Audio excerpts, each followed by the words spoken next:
أما بعد فأعوذ بالله من الشيطان الرجيم بسم الله الرحمن الرحيم والذين تبعوا الدار والإيمان من قبلهم يحبون من هاجر إليهم ولا يجدون في صدورهم حاجة مما أوتوا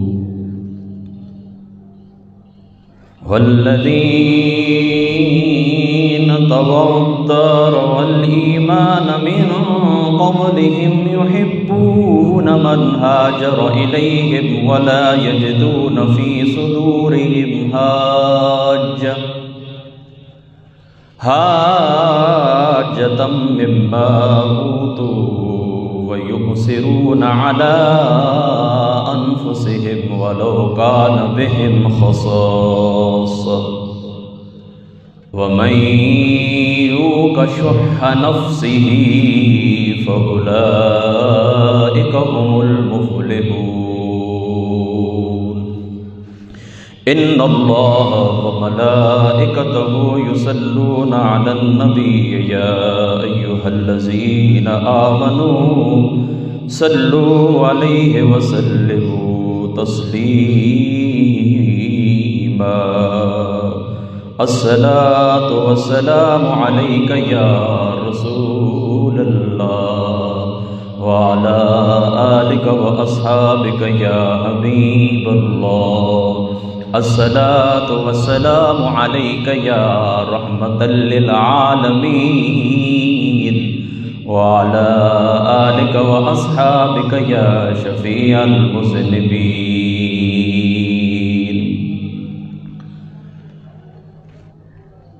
کھلا ہے سبھی کے لیے باب رحمت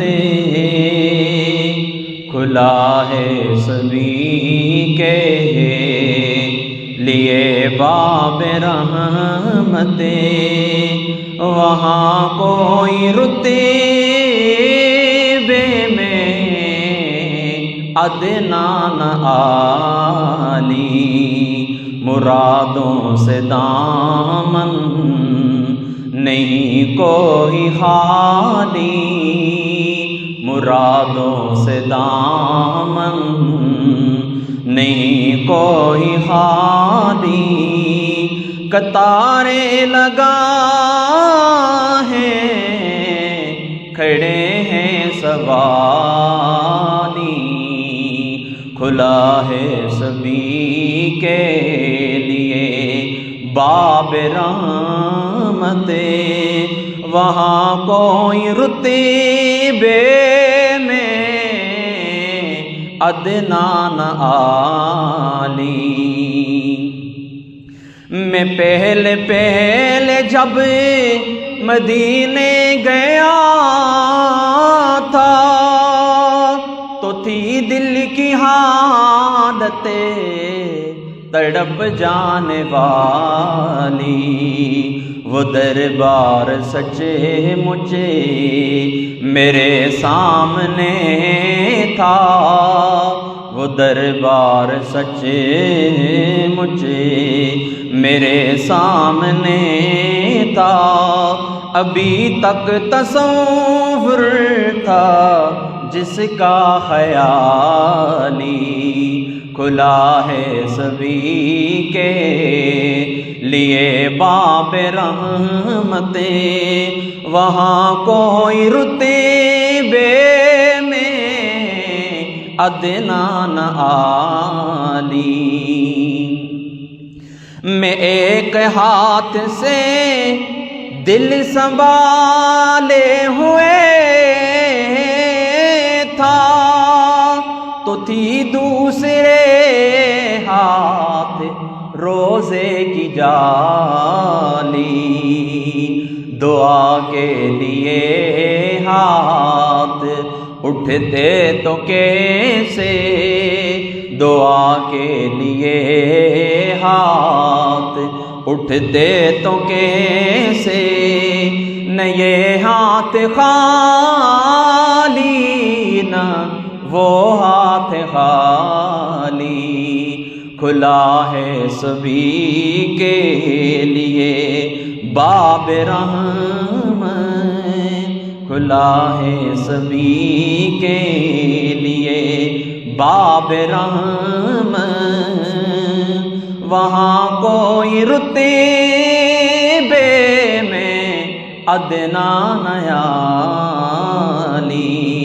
مرادوں سے دامن نہیں کوئی خالی، قطارے لگا ہے کھڑے ہیں سوالی، کھلا ہے سبھی کے لیے۔ بعد سمت و صلاۃ لائق عزت و احترام و تکریم حاضرین و سامعین، اللہ تبارک و تعالی وحدہ لا شریک کا بے پناہ احسان کہ اللہ تعالیٰ کی بنائی ہوئی یہ کائنات، یہ فانی زندگی، اس زندگی کے اندر اس کریم اللہ تعالیٰ نے ہمیں یہ عظیم دن عید الفطر کا اللہ تعالیٰ نے عطا فرمایا ہے۔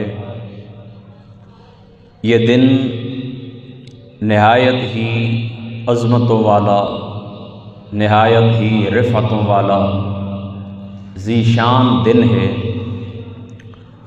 اور یہ دن ان لوگوں کے لیے خوشخبری ہے کہ جن لوگوں نے گزشتہ ماہ مبارک کے اندر، رمضان المبارک کے اندر روزے رکھے ہیں، اللہ تعالیٰ کی عبادت کی ہے، اللہ تعالیٰ کی ذات اقدس کو راضی کیا ہے، بلا شبہ ان لوگوں کے لیے عید کا دن ہے۔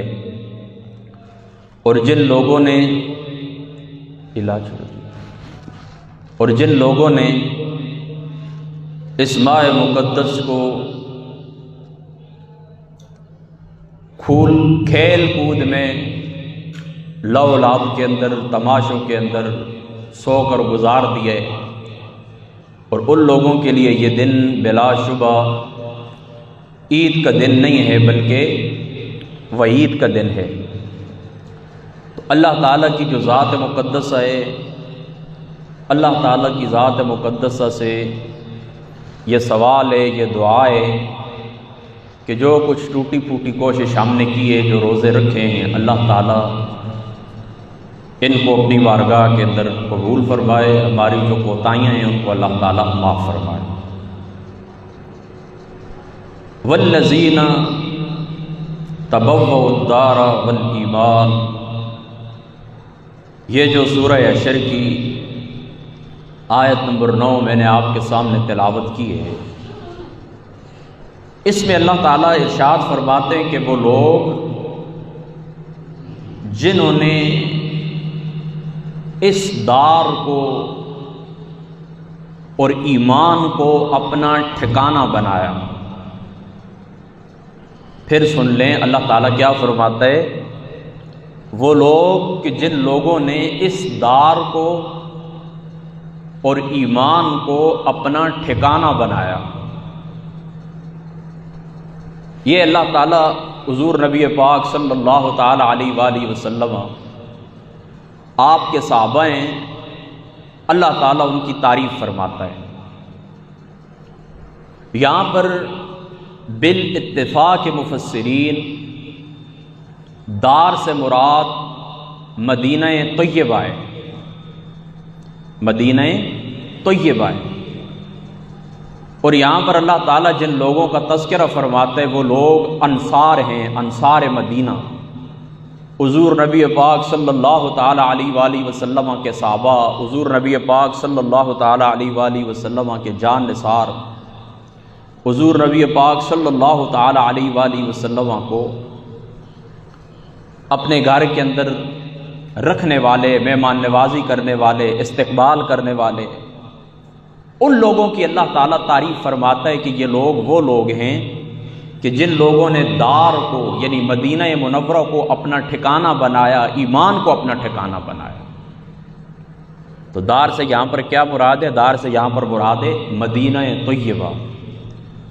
تو یہ آیت کریمہ جو میں نے آپ لوگوں کے سامنے پڑھی ہے، اس کے اندر اللہ تعالیٰ کی ذات اقدس نے مدینہ طیبہ کا ذکر فرمایا ہے، مدینہ الرسول کا اللہ تعالیٰ نے ذکر فرمایا ہے۔ آج کی ہماری جو عید الفطر کی نشست ہے، جو وقت باقی ہے، انشاءاللہ تعالیٰ اس وقت کے اندر ہم حضور نبی پاک صلی اللہ تعالیٰ علیہ وآلہ وسلم کے شعر کا ذکر کریں گے۔ یاد رکھیے کہ کسی چیز کے بہت سارے نام ہونا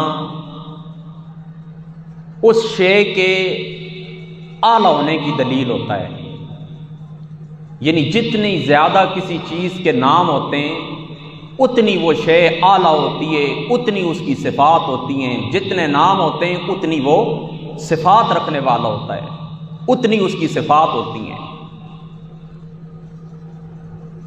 تو علامہ سمودی صاحب رحمۃ اللہ تعالی علیہ، آپ نے وفاء الوفا کے اندر مدینہ طیبہ کے 94 نام پیش کیے، 94 نام امام سمودی صاحب رحمۃ اللہ تعالی علیہ آپ نے مدینہ طیبہ کے پیش فرمائے ہیں۔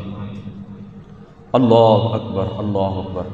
اور اللہ تعالیٰ کی ذات اقدس امام سمودی صاحب رحمۃ اللہ تعالی علیہ، آپ کی قبر مبارک کے اوپر اللہ تعالیٰ کروڑوں رحمت نازل فرمائے کہ حضور علیہ الصلاۃ والسلام کے شعر مبارک کا ذکر انہوں نے کیے اپنی کتاب وفاء الوفا کے اندر۔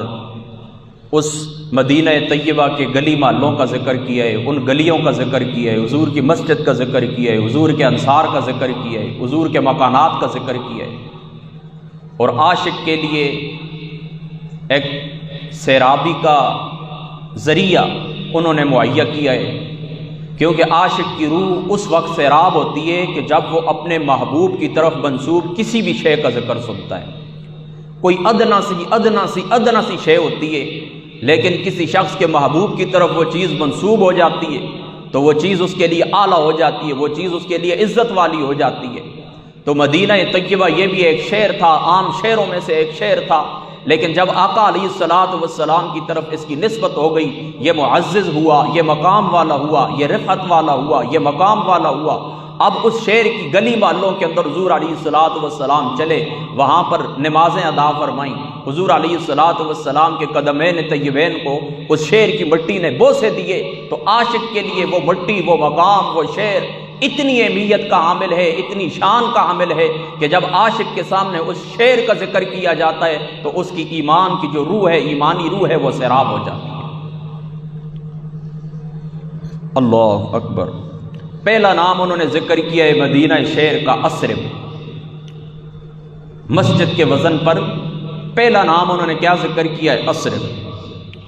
آپ فرماتے ہیں کہ جب حضرت سیدنا نوح علیہ الصلاۃ والسلام کی جو اولاد تھی، نوح علیہ الصلاۃ والسلام کی جو اولاد تھی، تو وہ جس وقت آپ کی وہ جو کشتی تھی جودی پہاڑ کے اوپر ٹھہر گئی تھی آ کر، پھر وہاں پر جو لوگ آپ کے ساتھ سوار تھے، تو پھر کیا ہوا کہ آپ کی اولاد مختلف شہروں کے اندر پھیل گئی۔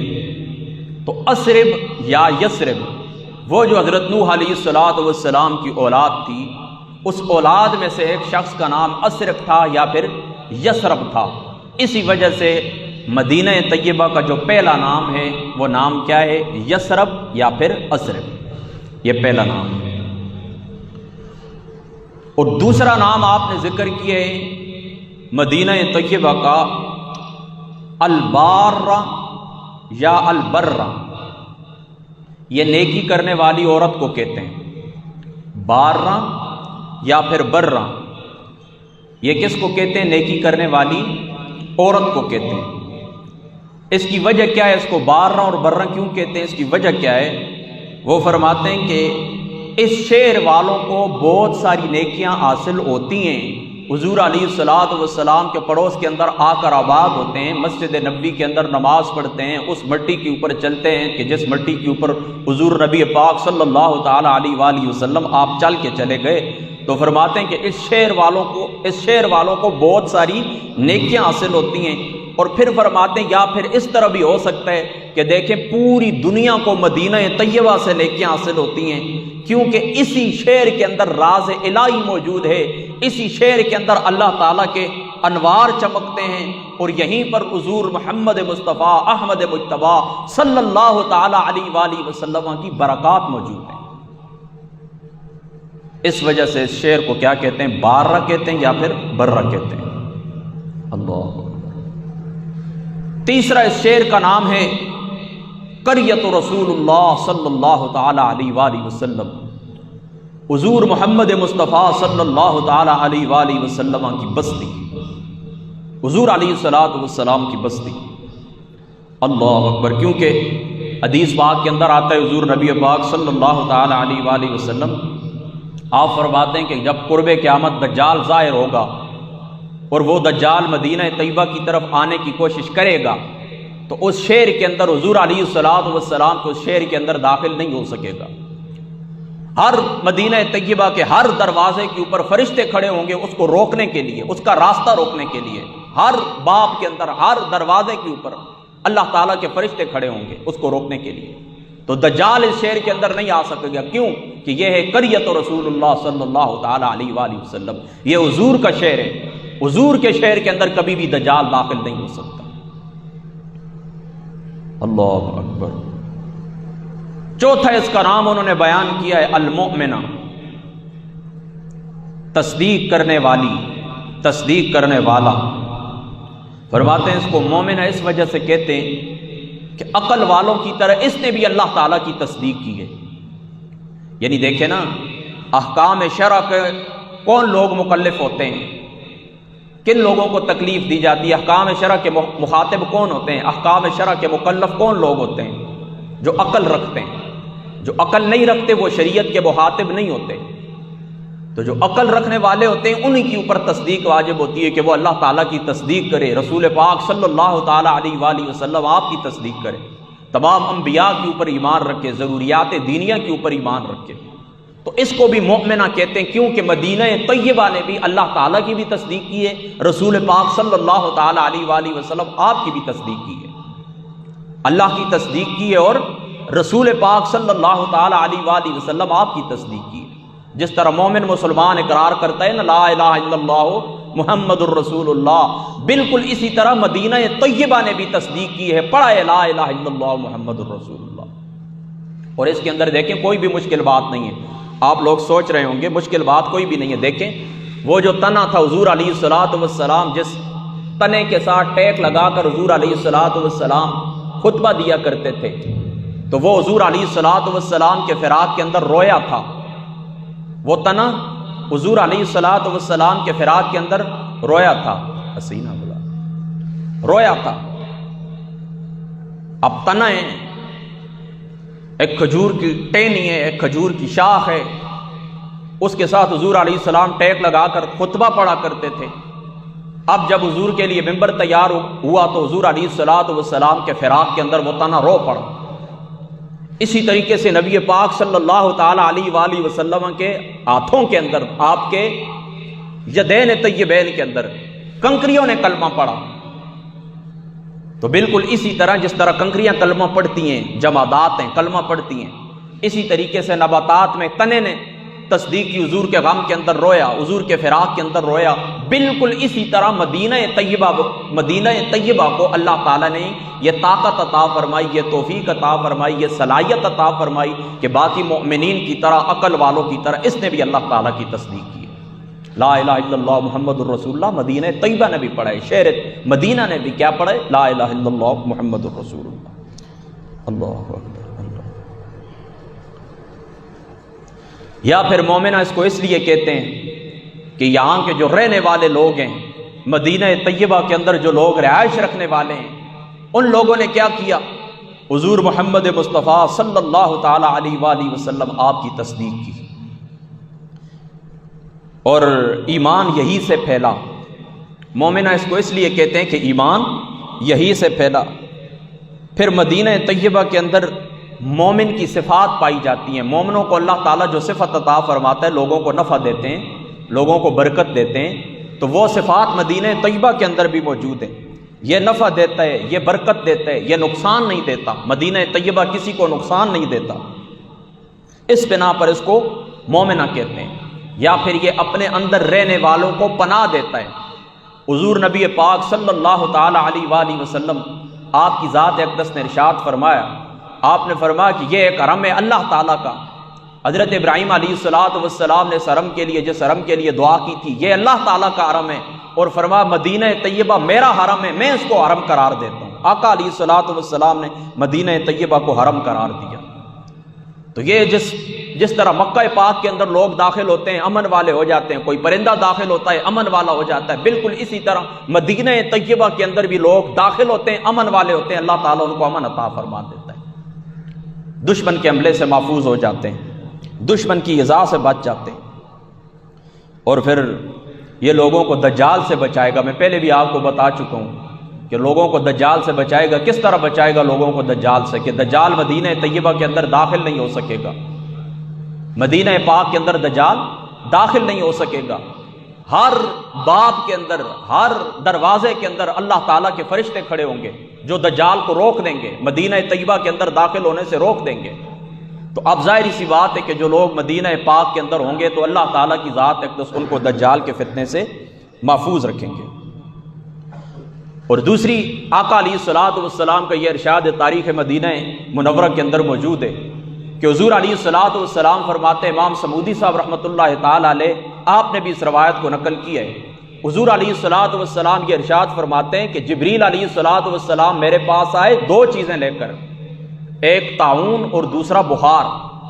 تو فرماتے ہیں بخار کو میں نے اپنے پاس رکھ لیا ہے اور طاعون کو میں نے شام کی طرف منتقل کر دیا ہے۔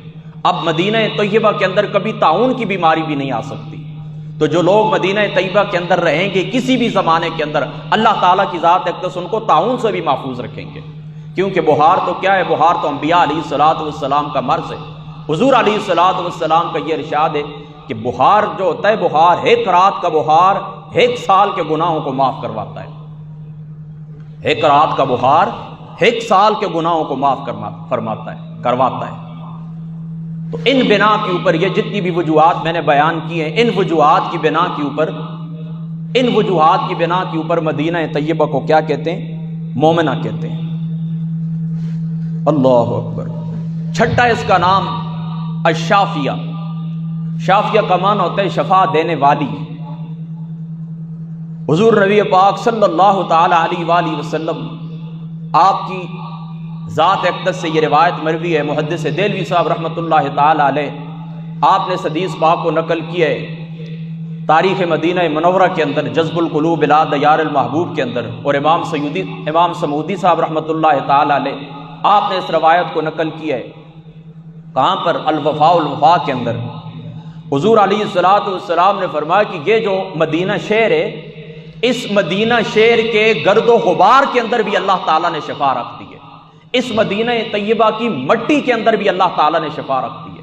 اب مختلف روایات ہیں، حضور علیہ السلام نے مختلف بیماریوں کے نام لیے ہیں کہ فلاں بیماری ہے اس سے اللہ تعالیٰ نے اس مٹی میں شفا رکھی ہے، فلاں بیماری ہے اس سے اللہ تعالیٰ نے اس مٹی کے اندر شفا رکھی ہے۔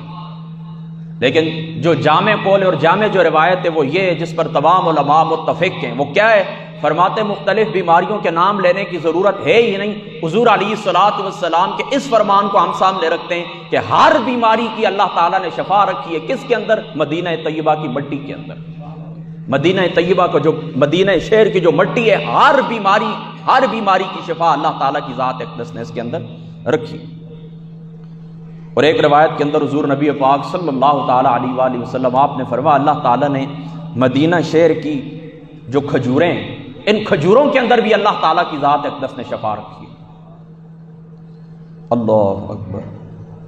اور امام ابن مصدی رحمۃ اللہ تعالی علیہ آپ نے اس روایت کو نقل کیا ہے، آپ فرماتے ہیں کہ مدینہ طیبہ کے جو نام ہیں، مدینہ طیبہ کے جو نام ہیں، فرماتے ہیں کہ ان ناموں کو لکھ کر بخار والے کے گلے کے اندر ڈال دیا جائے.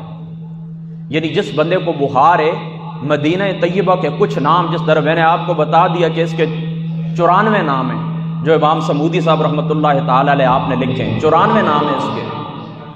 تو فرماتے ہیں کہ کوئی بندہ یہ جو نام ہوتے ہیں مدینہ طیبہ کے، ان ناموں میں سے کچھ نام لکھ کر بخار والے کے گلے کے اندر ڈال دیں تو اللہ تعالیٰ اس بندے کو بخار سے نجات عطا فرما دیتے ہیں. تو یہ نام ہوئے کس کے؟ مدینہ طیبہ کے. مدینہ طیبہ کی یہ مختلف نام ہیں، تقریباً 94 نام ہیں. ان میں سے 6 میں نے آپ لوگوں کے سامنے آج کی اس مختصر نشست کے اندر ذکر کیے. اب آتے ہیں حدیث رسول صلی اللہ تعالی علیہ وآلہ وسلم.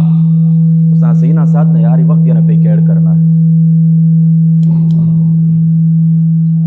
حضور نبی پاک صلی اللہ تعالی علیہ وآلہ وسلم آپ کا ارشاد ہے، اور یہ روایت موجود ہے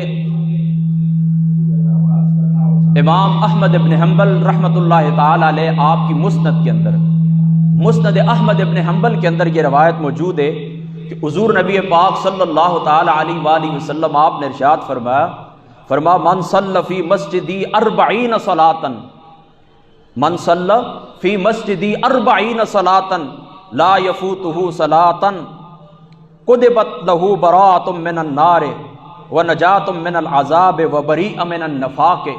فرماتے ہیں کہ جو بندہ میری اس مسجد کے اندر 40 نمازیں پڑھ لے، مدینہ شہر کی یہ جو مسجد ہے، مسجد نبی ہے، آقا علیہ الصلوۃ والسلام نے فرمایا کہ جو بندہ اس مسجد کے اندر 40 نمازیں پڑھ لے تو فرماتے ہیں کیا ہوتا ہے، اللہ تعالیٰ کی ذات اقدس اس کو جہنم سے بھی آزاد فرما دیتے ہیں، اس کو نفاق سے بھی بری فرما دیتے ہیں. مدینہ طیبہ کے اندر 40 نمازیں مسلسل تواتر کے ساتھ پڑھنے والا، اس کی یہ شان ہے کہ اللہ تعالیٰ کی ذات اقدس اس کو نجات عطا فرما دیتے ہیں جہنم سے بھی اور نفاق سے بھی. وہ بندہ کبھی منافق نہیں ہو سکتا. اللہ. اور دوسرے مقام کے اوپر حضور علیہ الصلوۃ والسلام نے فرمایا، یہ صحیح مسلم کی روایت ہے، آقا علیہ الصلوۃ والسلام نے فرمایا فإنی آخر الانبیاء، فرمایا میں نبیوں میں سے سب سے آخر ہوں، وإن مسجدی آخر المساجد، اور میری یہ جو مسجد مدینہ طیبہ کی جو مسجد ہے، مسجد نبی ہے، یہ تمام مساجد کی کیا ہے؟ ختم کرنے والی ہے. مساجد میں سے یہ آخری مسجد ہے. یعنی تمام مساجد کا آپ اس کو سردار کہہ سکتے ہیں، تمام مساجد کی یہ سردار ہے. اور تیسرے مقام کے اوپر حضور علیہ الصلوۃ والسلام کی ذات اقدس نے فرمایا، حضرت سیدنا ابو ہریرہ رضی اللہ تعالیٰ عنہ آپ اس حدیث پاک کے راوی ہیں کہ حضور علیہ الصلوۃ والسلام نے فرمایا کہ آخری زمانے کے اندر ایمان سمٹ کر مدینہ طیبہ کے اندر اس طرح آ جائے گا جس طرح سانپ اپنی بل کے اندر داخل ہوتا ہے. آخری زمانے کے اندر مدینہ طیبہ کے اندر ایمان سمٹ کر چلا جائے گا.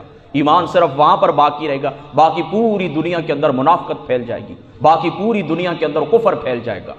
لیکن حضور علیہ الصلوۃ والسلام کے مدینہ طیبہ کے اندر جہاں جہاں پر ایمان ہوگا سمٹ کر وہاں پہنچ جائے گا. اب کافی روایتیں باقی ہیں، بہرحال اب چونکہ وقت بھی تھوڑا ہے، ساتھ بھی ہیں، اب وقت بھی مختصر ہے، لہذا 2 باتیں آپ ذہن کے اندر رکھیں. مدینہ جو شہر ہے، اس شہر کے متعلق ہمارا یہ عقیدہ ہے کہ جہاں پر نبی پاک صلی اللہ تعالی علیہ وآلہ وسلم کی ذات مقدس آرام فرما ہے، آقا علیہ الصلوۃ والسلام جس جگہ کے اوپر لیٹے ہوئے ہیں، تو حضور علیہ الصلوۃ والسلام کے جسم مبارک کے ساتھ زمین کا جو حصہ لگا ہوا ہے، مس ہے، ٹچ ہے، زمین کا وہ حصہ ساری کائنات سے یہاں تک کہ اللہ تعالیٰ کے کعبے سے، اللہ تعالیٰ کے عرش سے بھی افضل ہے. یہ ہمارا عقیدہ ہے. اب جو باقی ایریا مدینہ طیبہ کا، یعنی ایک تو وہ حصہ ہو گیا نا جہاں پر حضور علیہ الصلوۃ والسلام آرام فرمائیں، قبر مبارک کو چھوڑ کر مدینہ طیبہ کا جو باقی حصہ ہے، اس سے پھر اللہ تعالیٰ کا گھر کعبہ شریف افضل ہے. یعنی مدینہ شہر کا جو باقی ایریا ہے، حضور کے اس حصے والی جگہ کو چھوڑ کر، قبر والی جگہ کو چھوڑ کر باقی جو ایریا مدینہ طیبہ کا، اس سے اللہ تعالیٰ کا گھر کعبۃ اللہ افضل ہے. اور پھر مکہ شریف کا جو باقی ایریا ہے، کعبہ شریف کو چھوڑ کر اس سے پھر مدینہ طیبہ کا باقی حصہ افضل ہے. یہ ہمارا نظریہ ہے، یہ ہمارا عقیدہ ہے. اس بات کو آپ نے ذہن کے اندر رکھنا ہے. اور یہ بات آپ لوگوں کے علم کے اندر ہے کہ آج کی ہماری جو نشست تھی، مدینہ طیبہ کے جو فضائل میں نے بیان کیے ہیں آپ لوگوں کے سامنے، اس کی وجہ کیا تھی؟ دیکھیں آج شوال شریف کا پہلا دن ہے، میں آپ لوگوں کے سامنے شوال شریف کے کچھ فضائل بیان کرتا، لیکن فصیح اور بلیغ گفتگو وہی ہوتی ہے جو آلات کے مطابق ہو، تقاضۂ حال کے مطابق ہو، وہی گفتگو فصیح کہلاتی ہے، وہی گفتگو بلیغ کہلاتی ہے۔ اب چونکہ ہمارے ملک کے اندر یہ مسئلہ اٹھا ہوا ہے، آپ لوگوں کے علم کے اندر ہے کہ مدینہ مکہ پاک کے اندر، اس مدینہ شہر کی اس مسجد کے اندر، مسجد نبوی کے اندر آپ کے جو پاکستانی حکمران ہیں وہ وہاں پر گئے ہیں، تو کچھ لوگوں نے دیکھ کر ان کو نعرے لگائے، چور چور کے نعرے لگائے، ڈاکو ڈاکو کے نعرے لگائے۔ تو یاد رکھیں یہ حضور نبی پاک صلی اللہ تعالیٰ علیہ وآلہ وسلم کی جو مسجد ہے، اس مسجد کی یہ سخت بے ادبی ہے، سخت بے ادبی ہے حضور علیہ الصلوۃ والسلام کے در اقدس کی۔ اللہ تعالیٰ کیا فرماتا ہے؟ لا ترفعوا اصواتکم فوق صوت النبی۔ مفسرین لکھتے ہیں جس طرح حضور علیہ الصلوۃ والسلام کے زمانے کے اندر حضور کی ذات اقدس کے سامنے آواز بلند کرنا منع تھی، بالکل اسی طرح حضور محمد مصطفیٰ کی قبر مبارک کے اندر پاس، حضور محمد مصطفیٰ کی مسجد مبارک کے اندر آواز بلند کرنا منع ہے۔ تو جن لوگوں نے وہاں پر آوازیں بلند کی ہیں، نعرے لگائے ہیں، وہ سخت گمراہی کے اندر ہے اور انہوں نے بہت بڑا گناہ کیا ہے اور انہیں اس سے توبہ کرنی چاہیے۔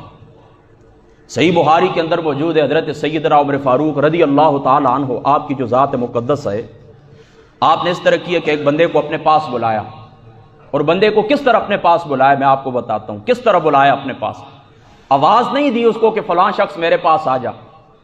بخاری شریف کے اندر موجود ہے کہ آپ نے کنکر اٹھائے اور کنکر پھینکے اس بندے کی طرف، اور وہ کنکر جا کر اس کو لگے تو وہ حضرت عمر فاروق رضی اللہ تعالی عنہ آپ کی طرف متوجہ ہوا۔ جب آپ کی طرف متوجہ ہوا آپ نے اس کو اپنے پاس بلایا۔ جب وہ پاس آ گیا تو آپ نے فرمایا وہ دو سامنے بندے ان کو میرے پاس بلا کر لے آؤ۔ ان کو جب بلایا گیا تو حضرت عمر فاروق رضی اللہ تعالیٰ عنہ آپ ان سے کہنے لگے ممن انتما، تم کہاں سے ہو، کدھر سے آئے ہو تم؟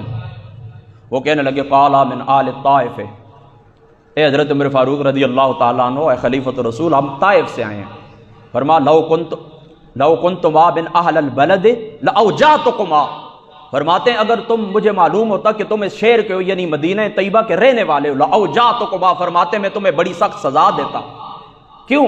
اترفعان اصواتکما فی مسجد رسول اللہ صلی اللہ تعالی علیہ وآلہ وسلم، فرماتے کہ تم نے حضور نبی پاک صلی اللہ تعالی علیہ وآلہ وسلم آپ کی مسجد پاک کے اندر تم نے کیا کیا ہے؟ آواز بلند کی ہے۔ تمہیں معلوم نہیں ہے یہ محمد مصطفیٰ کی مسجد ہے اور حضور محمد مصطفیٰ آرام فرما رہے ہیں، جب تم اونچی اونچی آواز کے اندر بات کرتے ہو تو حضور علیہ السلام کے آرام مبارک کے اندر خلل پڑتا ہے۔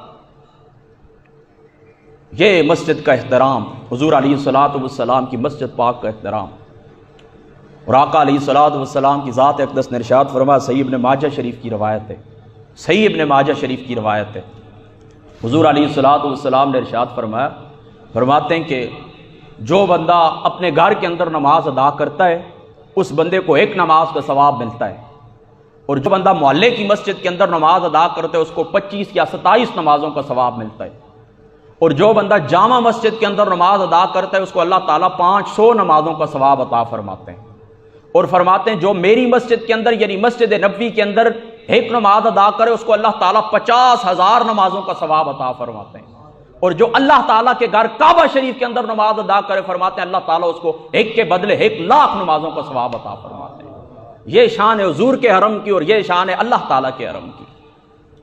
اب دیکھیں نا کچھ لوگ کہتے ہیں نہیں یہ بات غلط ہے، وہ مسجد شریف کے اندر نہیں تھے، باہر بازار کے اندر تھے۔ اگر باہر بازار کے اندر تھے تب بھی کیا ہے، حضور محمد مصطفیٰ کا سارا مدینہ حرم ہے، سارے مدینہ شہر کا احترام ہے۔ اگر مسجد کے اندر نہ بھی ہو، مسجد کے باہر ہو، تب بھی کیا ہے، سارے کا سارا حرم۔ حضور علیہ السلام نے نہیں فرمایا کہ اللہ تعالیٰ کے حرم، ابراہیم علیہ السلام کا یہ جو کعبہ شریف ہے فرماتے ہیں اللہ تعالیٰ کا یہ حرم ہے، فرمایا یہ خدا کا حرم ہے مکہ مکرمہ، اور فرماتے ہیں مدینہ طیبہ میرا حرم ہے۔